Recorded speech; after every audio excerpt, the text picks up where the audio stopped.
premier aspect qui va toucher notamment les femmes et les jeunes en premier, ce sont les contrats qu'on dit courts. Dans l'ordonnance, il est prévu que les contrats à durée déterminée, les contrats d'intérim, qui jusqu'ici étaient encadrés depuis les années 80, du siècle dernier, par la loi, désormais c'est la branche qui va s'en occuper. Et donc c'est la branche qui dira quelle est la durée maximale. Ce ne sera plus forcément 18 mois comme dans le cas général aujourd'hui, mais ça pourrait être 2 ans, 3 ans, 4 ans, 5 ans. C'est la branche qui dira le nombre de renouvellements possibles, qui aujourd'hui est limité à 2.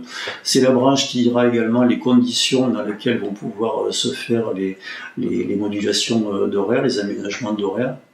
Donc on a une dégradation de tous ces contrats courts qui vont évidemment se multiplier, puisque le sens des ordonnances, c'est grosso modo de faire en sorte que les garanties du CDI ne s'appliquent plus nulle part.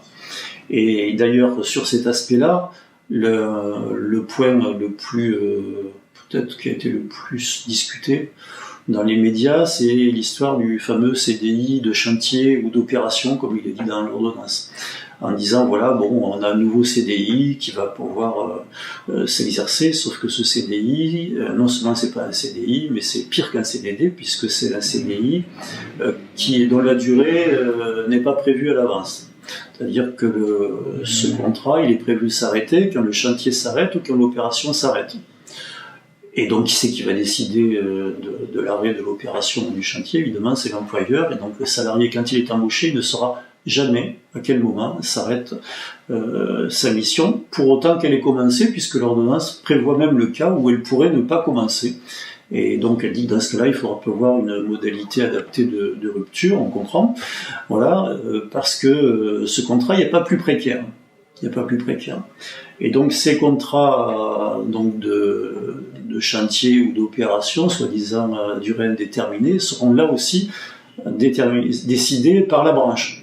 Voilà, une façon de dire que ce qui avait relevé de la loi, maintenant, donc est dégradé au niveau de la branche, qui pourra faire ce qu'elle voudra en la matière.